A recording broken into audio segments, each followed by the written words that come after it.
Bonjour, vous êtes sur la chaîne de la subconscience et je vais vous parler de la complexité et de ce qui est suspect dans la complexité. Nous sommes parfois fascinés par la complexité. On voit par exemple un pianiste jouer une œuvre très compliquée parce qu'il y a des tas de notations sur la partition. Nous voyons un cuisinier faire des choses très compliquées, avec des dosages extrêmement, etc. Tout ça est très impressionnant. Et en même temps, c'est totalement décadent. Les choses authentiques ne sont pas complexes au niveau de la conscience. Elles peuvent être extrêmement complexes au niveau de la subconscience.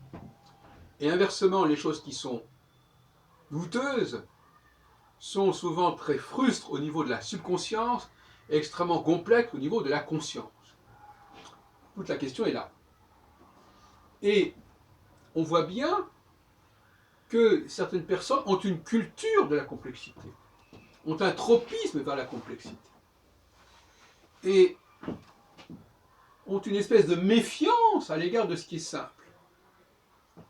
Mais on pourrait présenter ça comme par exemple quelqu'un qui préférerait les gens en chaise roulante, avec des béquilles, avec des prothèses, qu'une personne qui n'aurait aucun besoin de ce genre d'appareillage. Quelque part, ça les rassure que quelque chose soit complexe parce que ça signifie que l'inné n'est pas très important, que ce qui est important, c'est ce qu'on peut rajouter. Tout ce qui est additionnel est rassurant. Les femmes, par exemple, ont ce genre de tropisme en disant oui, grâce à l'éducation, grâce à l'environnement, grâce à tout un ensemble de facteurs, on va pouvoir permettre aux femmes de s'épanouir, de se développer, etc. Mais c'est toujours au niveau de la conscience, n'est-ce pas? On va rajouter des choses. Et d'ailleurs, la technologie est beaucoup plus de l'ordre de la conscience que la physiologie. N'est-ce pas? Ce que nous avons fabriqué, nous l'avons fabriqué, donc nous savons ce que nous avons fabriqué. Et nous pouvons le maîtriser.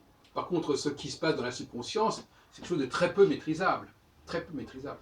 Tant que ce soit au niveau physiologique que psychique. Donc, moi j'ai déjà dénoncé à plusieurs reprises ce tropisme de la complexité. Je signais encore, l'autre jour je disais que j'étais allé à une réunion judaïque pour fêter le nouvel an des arbres, et que au lieu de manger des fruits, qui sont des choses simples, les fruits c'est simple, ça se mange comme ça, il n'y a pas de préparation. Les gens avaient apporté des gâteaux, des tourtes, des soufflets, je ne sais pas quoi, des flans, tout un truc comme ça qui exige une certaine préparation, des mélanges, etc. Je trouve ça ahurissant, ahurissant. Moi, même le fait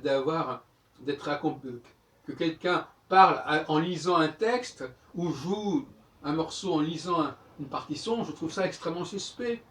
Et en même temps, au niveau du conscient, c'est extrêmement lourd. C'est ça le paradoxe. C'est qu'il fait un gros effort pour lire, il faut qu'il se concentre sur la partition, sur les notes, etc. Et inversement, celui qui n'a pas besoin de cela, eh bien, il repose sur son subconscient, sur sa subconscience, et finalement, le conscient, il est pas tellement mobilisé. Il n'y a pas grand-chose à faire. Il laisse la subconscience intervenir, il laisse jouer les choses naturelles, les choses innées, et il n'y a pas besoin de rajouter quelque chose, d'ajouter quelque chose, d'éduquer, de former, de reformer, etc. Donc moi je pense qu'il faut être extrêmement méfiant envers tout discours qui vise à la complexité, qui vise à l'addition, qui vise au rajout. Je pense que les choses doivent être très simples. Mais effectivement, il y a cette loi dont j'ai parlé tout à l'heure, que j'ai esquissée. Plus la subconscience est puissante, plus le conscient est libéré et léger. Plus la subconscience est médiocre, plus le conscient est lourd. Voilà une règle que je pose dans cette télévision de la subconscience.